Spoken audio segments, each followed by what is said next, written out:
A very good evening and welcome to Primetime News on TV1. I'm Ravi Gamage.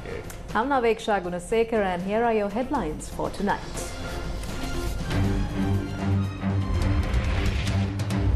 Sri Lanka to deploy Navy ship to Red Sea, joining coalition against Houthis, says President. Sri Lanka's online safety bill to Parliament on 23rd January, says Minister Tiran Alas. Dissolve or prorogue, Parliament's fate hangs in the balance. Supply of electricity and petroleum, ports and airport services declared essential. Electricity workers defy orders and circulars and protest in Colombo. MTV channel obtains official broadcast rights for the upcoming Sri Lanka vs Zimbabwe. Matches will be aired on TV1.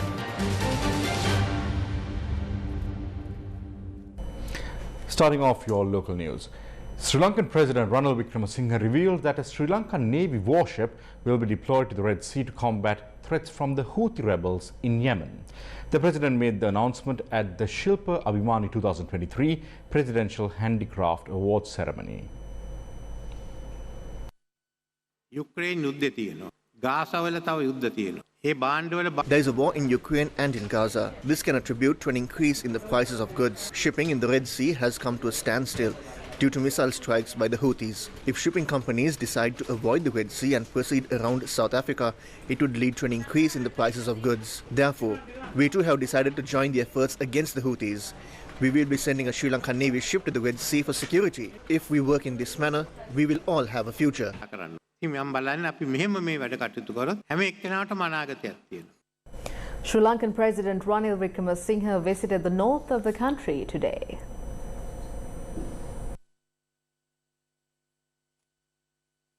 During the Jaffna and Kilinochchi District Coordinating Committee meeting today, President Ranil Wickremesinghe addressed crucial issues concerning missing persons, land releases and environmental conservation in the Jaffna district. The President emphasized the need for immediate attention and proactive measures to address these pressing matters. President Ranil Wickremesinghe said that the issue of resettling displaced persons cannot continue and that there should not be any displaced persons by 2025. He instructed the officials to draw up a plan to resettle all those displaced. President Ranil Wickremesinghe emphasized that with the stabilization of the country's economy, economic relief measures are being extended to the entire population. Furthermore, President Ranil Wickremesinghe affirmed that all outstanding bills resulting from last year's economic reforms have been settled. The President further highlighted the country's strategic focus on energy export. To achieve this, he mentioned plans to secure energy resources in the north, with Punarin envisioned as an energy center for this purpose. And now here's a news first look at Sri Lanka's geopolitical importance in light of recent developments.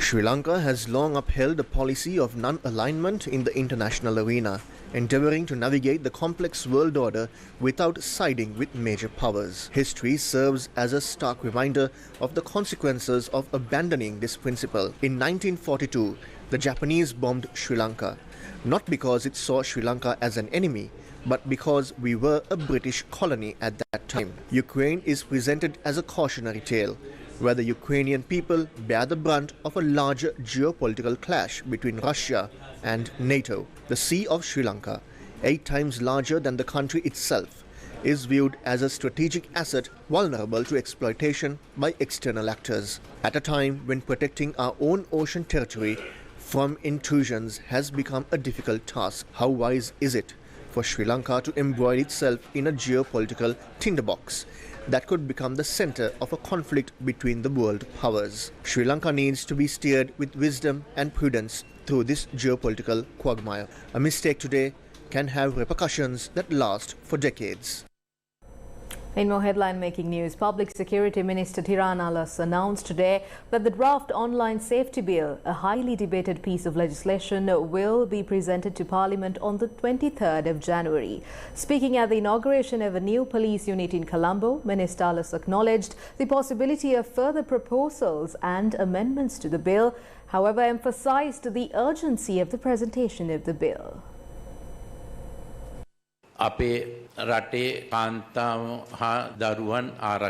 We need to protect the women and children in the country.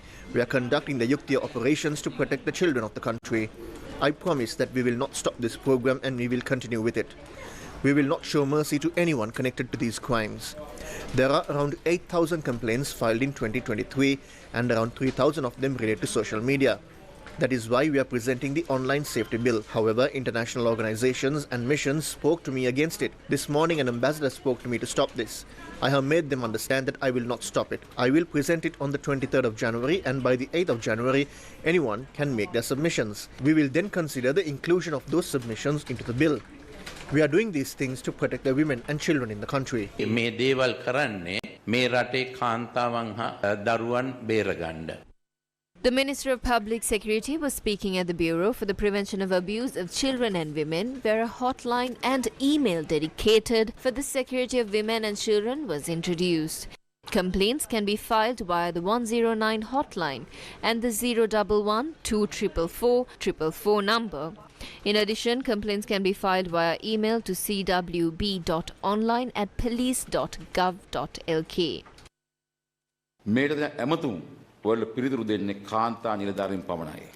Only women police officers will attend to the calls received by these numbers.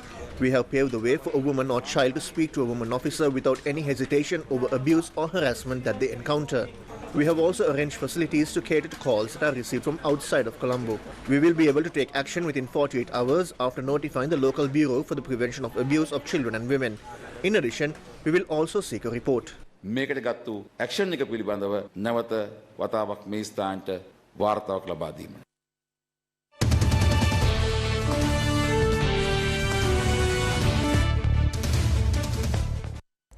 Will the Sri Lankan Parliament be dissolved, or will the ongoing session be prorogued? A spectrum of scenarios emerge as Parliament's future is debated.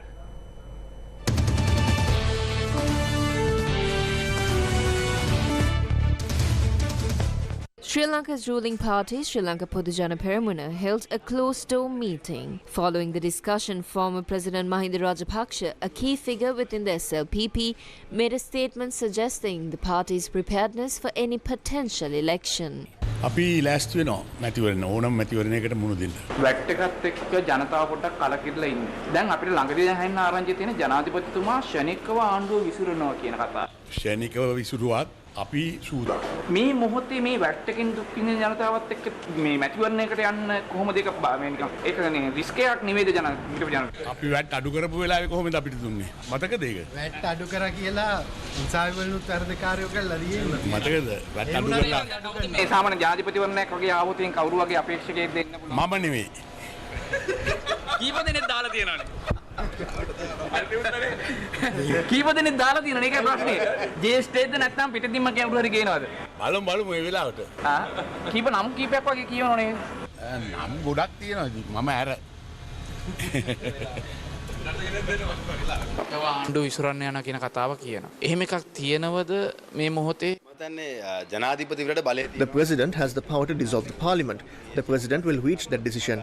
It was said that there are no funds for the local government elections. Nevertheless, we as a party are prepared for an election at any time.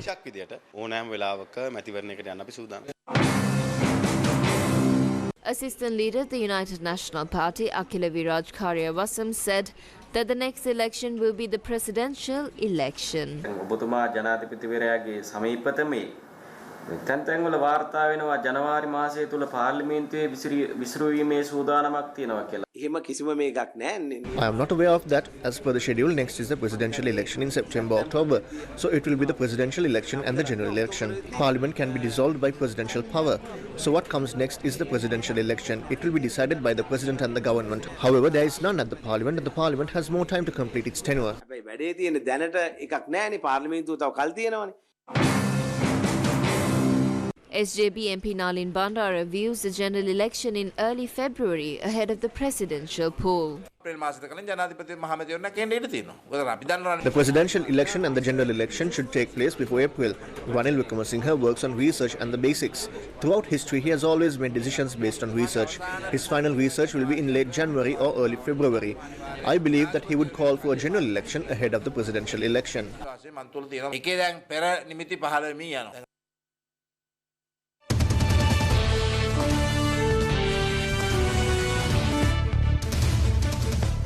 The mere mention of elections sparks a political domino effect, with whispers of defections and realignments taking hold. Former United People's Freedom Alliance Member of Parliament Dayashrita Thisera officially joined the Samagi Jana Balawegaya after meeting opposition leader Sajit Premadasa. Thisera was also appointed as the electorate organizer for Nathandia.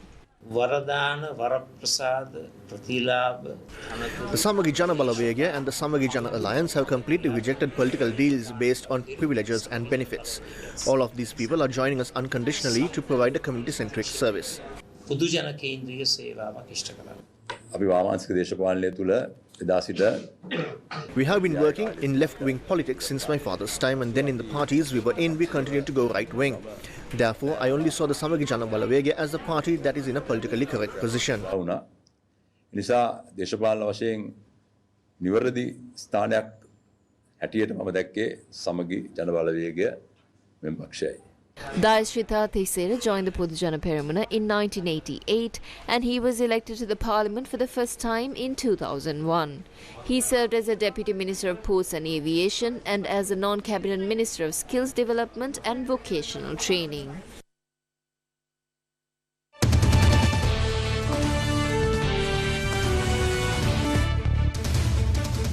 Are those who join the SJB those who maintain opposing views? SJB MP Nalin Bandara responded to this.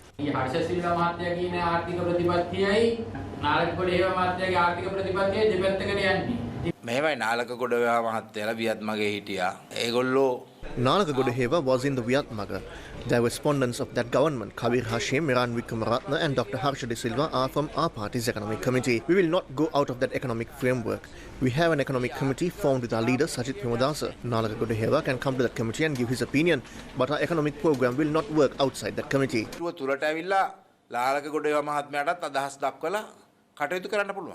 ඒ කමිටුවෙන් පරිබාහිරව අපේ ආර්ථික වැඩපිළිවෙල ක්‍රියාත්මක වෙන්නේ ඒ කමිටුව හරහා තමයි අපේ ආර්ථික වැඩපිළිවෙල ක්‍රියාත්මක වෙන්නේ.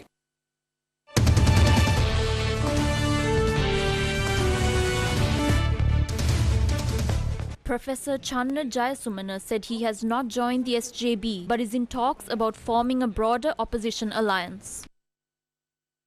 We are not ready to obtain SJB membership. However, we have reached an agreement with opposition groups for the formation of a common platform for all and to launch it in the coming months. We are working towards that and we are not switching parties.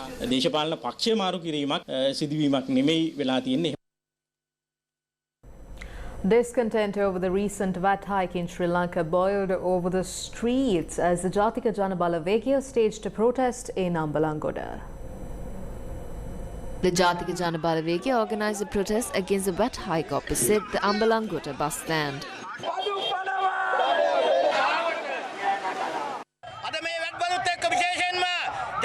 The VAT hike is making it difficult for the people to survive. The businesses and the industries are also falling apart. The production process is also falling apart. It created an environment where the people could not survive. A protest organised by the Frontline Socialists Party against the VAT hike was held in Kiribathgoda today.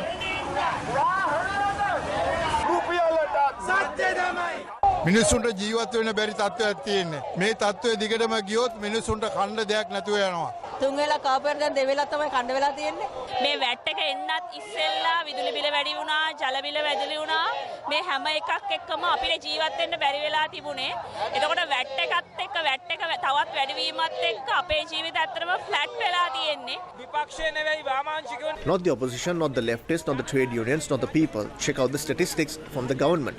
The Department of Census and Statistics said in November 2019 that a family of 4 members only needed 58,000 rupees to live. But coming into November 2023, it had increased to 177,000 rupees.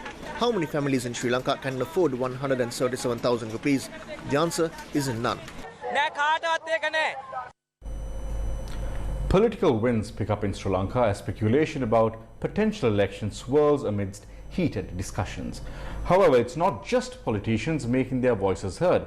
A growing tide of protest is rising within the Ceylon Electricity Board.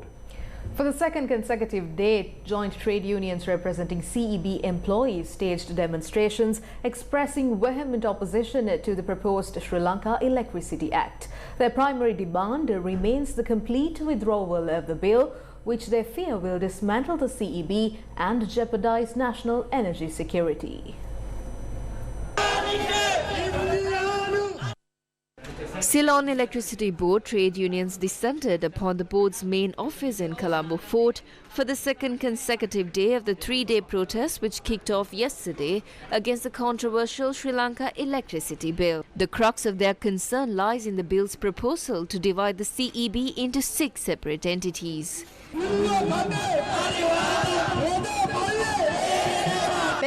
We are against the illegal Sri Lanka electricity bill, and if they bring a fair electricity bill, we will support it. A man who conducts a fair in the village knows the maximum selling price at an auction. Therefore, listing the CEB gives us the meaning that this is for sale.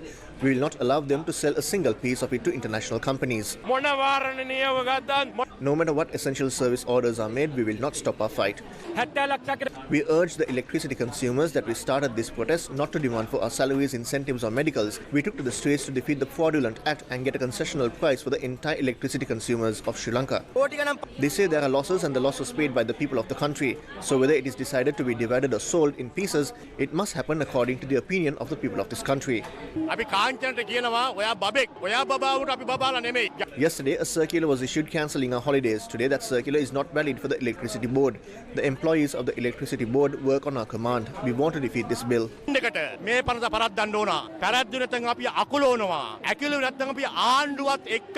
The bill aims to establish independent corporate entities responsible for activities related to electricity generation, transmission, distribution, trade, supply and procurement already performed by the Ceylon Electricity Board. It also proposes for the establishment of entities for the regulation of the energy sector and the issue of licenses.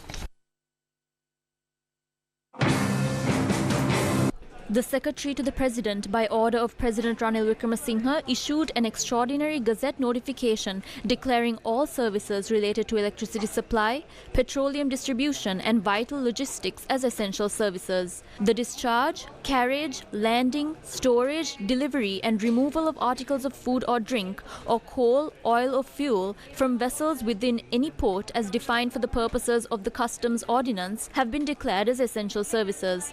The provision and maintenance of facilities for transport services by air, including airports and ports, have been declared as essential services as well. Minister Kanchana Wijesekara, prior to the official declaration, had already instructed officials to prepare for the suspension of any employee found interfering with service provision or violating management guidelines in the electricity sector. Furthermore, restrictions were also imposed on Ceylon Electricity Board employees regarding their activity on social media. In a recent development amidst the controversy surrounding the Ceylon Electricity Board's new social media policy, the trade unions representing CEB employees filed a complaint with the Sri Lanka Human Rights Commission today.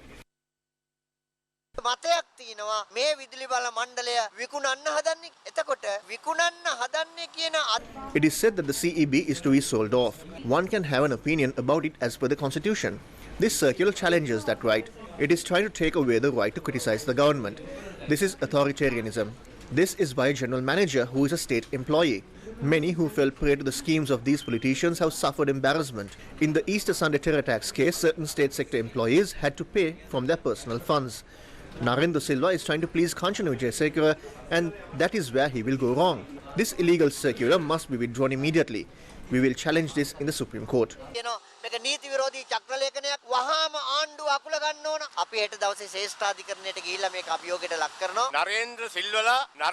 Narendra Silva is under Narendra Modi. This institution is to be given to India's Adani by the government. This government will not last long.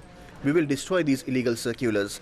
We are bound by the Essential Services Order as the CEB is an essential service provider.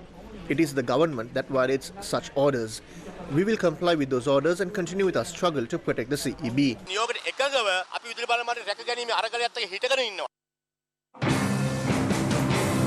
The Media Workers Collective expressed their views on this matter in a press conference today. අද ආණ්ඩුවේ ආයු කාලය ඉතාමත්ම කෙටි. හැබැයි කෙටි ආයු කාලය The lifespan of today's government is very short, but in a short period of time they will be trying to suppress the protests against the government. They are trying to divide the CEB into 6 separate entities and to sell it to Indian companies. For that, the employees of the Ceylon Electricity Board have taken the agitation route. In order to suppress it, the government has brought in strict media regulations for the employees of the CEB, saying that they will damage the reputation. It is not the CEB that has damaged its reputation, but Minister Kanchana has. The minister and this government have made the public extremely helpless by increasing the electricity bill. Because of that, it is not the employees who have damaged the reputation of the CEB. However, Kanchana assumed that the trade unions can be tamed by strict measures. That has been proven wrong. He is in hiding. ඉතාමත් පුස්සක් බවට අද පත් කරලා තියෙනවා. අද ඔහු හැංගිලා ඉන්න ස්වභාවයක් තමයි තියෙන්නේ. The Lawyers for Truth and Justice convened a media briefing. අලුත් අවුරුද්දේ ආණ්ඩුව වැඩ අල්ලන්නෙම මිනිස්සුන්ගේ අයිතිවාසිකම්. The government commenced work for the new year by doing away with the rights of the people. In its first cabinet meeting of the year, the government is trying to establish an entity that will regulate and censor SMS. Cabinet has given the green light for it. The cabinet proposes that a UK-based company be selected for this process. Is the need of the hour the establishment of an SMS center? They have begged from all the nations. The people are struggling to survive. The people cannot even purchase books for their children. The country does not have sufficient medicine. There are many youths struggling with unemployment. Article 14(1)(a) of the Constitution clearly states that every citizen is entitled to the freedom of speech and expression, including publication. It is a fundamental right of the people of this country. This government is trying to take away the people's right of even sending a SMS. Ranil Wickremesinghe is aware that though he is the president, he has no mandate. The 133 MPs in parliament who voted for Ranil Wickremesinghe has now dropped to 122. That group is aware that they have no mandate. They cannot even go to their electorates to secure the mandate. Now they are trying to use technology to crack down on dissent. Yesterday, the acting general manager of the CEB issued a circular where CEB workers are not permitted to expose their position on social media and cannot comment on any matter related to the CEB with effect from the 19th of December 2023. Several months back, the health secretary also issued a similar circular. If comments were not made on social media back then, the scandal surrounding immunoglobulin would never have been exposed. The CEB is trying to do the same. Is the CEB the ancestral property of Kanchana to ban social media usage? කියන ඖෂධය සම්බන්ධයෙන් මේ වෙනකොට කරුණු අනාවරණය වෙන්නේ නැහැ. දැන් විදුලි බල මණ්ඩලය මොකද්ද කරන්න හදන්නේ? ඒ වගේම වැඩක් කරන්න හදනවා. සමාජ මාධ්‍ය තහනම් කරන්න විදුලි බල මණ්ඩලයේ කංචනගේ අම්මගේ අප්පගේ බූදලයක්ද? කංචන හිතන් ඉන්නේ හැමදාම විදුලි බල ඇමති වෙන්න. MP Charitha Herath has raised serious concerns about the proposed electricity sector reform bill, urging a thorough review before its enactment. In a letter addressed to Power and Energy Minister Kanchana Wijesekara, Herath highlights 16 key issues he believes could threaten the effectiveness and sustainability of the proposed reforms. The proposed bill aims to unbundle and restructure the Ceylon Electricity Board. Charitha Herath argues that a robust, transparent evaluation is crucial. He criticizes the lack of accompanying analysis reports and emphasizes the need for comprehensive technical, economic and risk assessments. MP Charitha's main concerns center around the following areas. There is concern over the potentially disproportionate authority granted to the minister. The transfer of CEB assets, particularly ownership of the national grid, lacks clear definition, with clarity restricted to the ownership of generation entities' assets. The selection process for new institutions' leadership lacks professionalism and transparency, while asset transfer procedures and regulator independence require further clarification. Several critical aspects such as consumer protection, dispute resolution, and stakeholder consultation mechanisms are missing from the proposed legislation. No mention of CEB-owned subsidiaries anywhere in the Act requires clarification. Herath urges the minister to address these concerns and conduct a thorough review before submitting the bill to Parliament. He emphasizes the importance of a more comprehensive and transparent approach to ensure the success of the reforms and gain public trust in the transformation of Sri Lanka's electricity sector. NFF leader Vimal Veeravansha has issued a stark warning regarding the controversial electricity bill, raising potential threats to both national security and energy stability. In a formal response to a notice by Minister Kanchana Wijesekara, Veeravansha lambasted the draft legislation, and the crux of his concerns lies in the bill's proposal to dismantle the CEB and create 6 separate entities. He argues that this fragmentation, coupled with potential private and public-private joint ventures managing these units, could disrupt the entire system and leave it vulnerable. Veeravansha says that the SLPP did not receive a mandate to approve the Electricity Privatisation Act, initially presented under the 2003 Yali Pubudamu Sri Lanka program that is now being resurrected at the President's behest.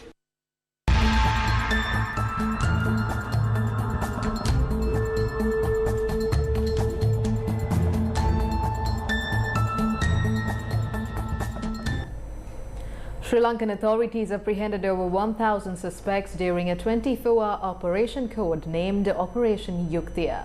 Sri Lanka police said that 1,038 individuals were detained across the country during a 24-hour window that ended at 12:30 a.m. 67 of the apprehended individuals have been identified for further investigations based on detention orders. In addition, authorities identified and directed 43 individuals struggling with drug addiction to appropriate rehabilitation centres. Sri Lankan authorities conducted a raid in Dematakoda, leading to the arrest of a suspect and the seizure of a firearm and narcotics. Newsfirst correspondent said that the police confiscated 2 9mm ammunition rounds, 15 grams and 18 milligrams of heroin and a mobile phone.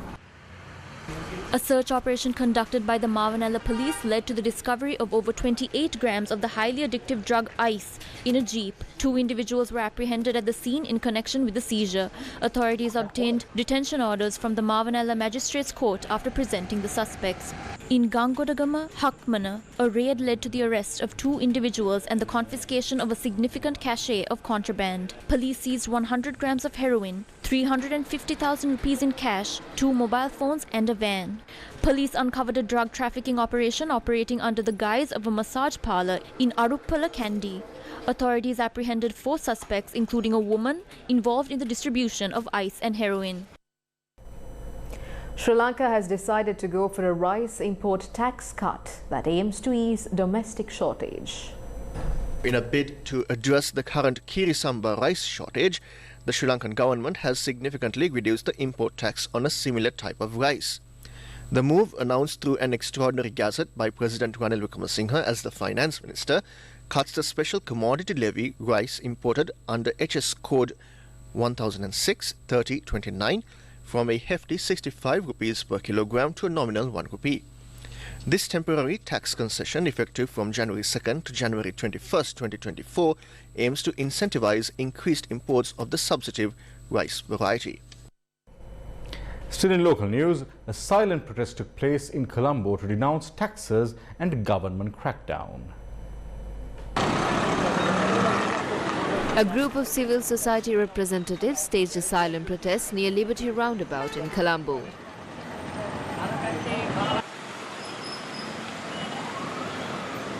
At the silent protest held today, these protesters are simply asking for 2 things: the government to take accountability and for the system to change for the better. These protesters will engage in a weekly protest every Thursday at the Liberty Circle and also on Sundays at Tibirigasyaya. The protest specifically targeted the government's recent tax hikes. Today we are gathered here at Liberty Circle on account of system change and accountability. We have been doing this for over 1.5 years. We meet here. We also meet at Tibirigasyaya. We are a group of citizens who are not involved in any political party. We just want to see a better Sri Lanka. And taxing the people in the midst of an economic crisis, which the government itself has declared that they were bankrupt in. So basically now people are being asked to pay taxes. Yes, we should pay taxes. Nobody is challenging that. People should have their tax files. Yes, that is correct. But people should be able to afford the taxes, and people should be able to afford their basic needs before they start to pay taxes. In more local news, a group of villagers have rescued a man who was stranded for 2 days in a flooded tree after evading a leopard in rural Polonnaruwa.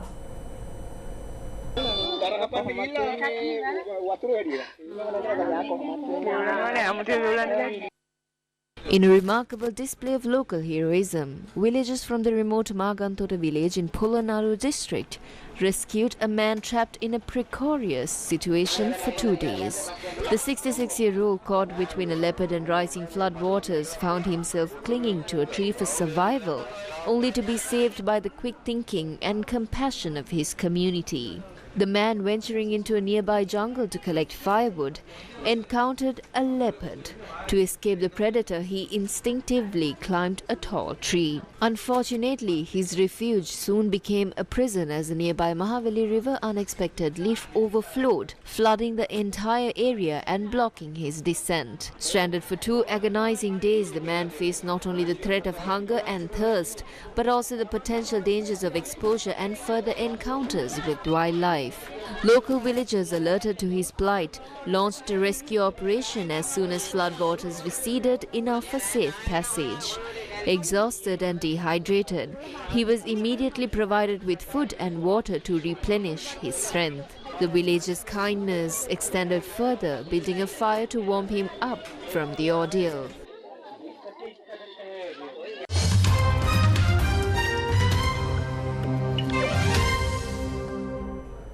In news of some lighter vein, 13-year-old boy Willis Gibson has made history by becoming the first person to beat the Tetris game since the game's release more than 3 decades ago.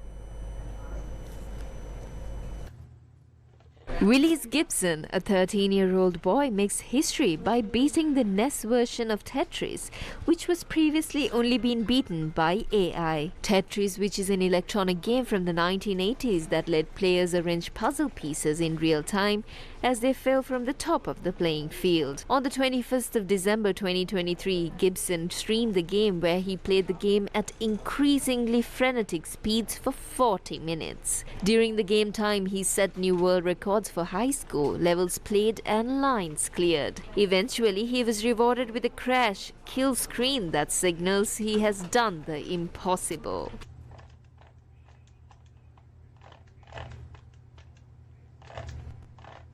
Oh my god! Oh my god! Oh my god! Yes! Oh my god! Oh my god!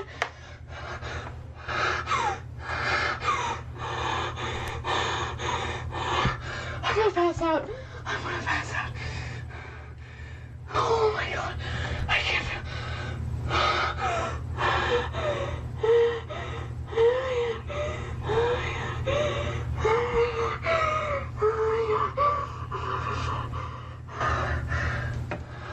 I can't feel my fingers. I can't feel my hands. Oh my god.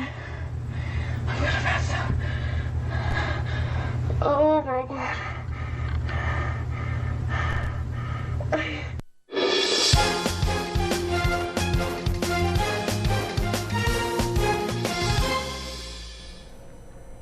Finally, in sports news, cricket fever grips Sri Lanka as the much-anticipated ODI and T20 series against Zimbabwe kicks off on Saturday.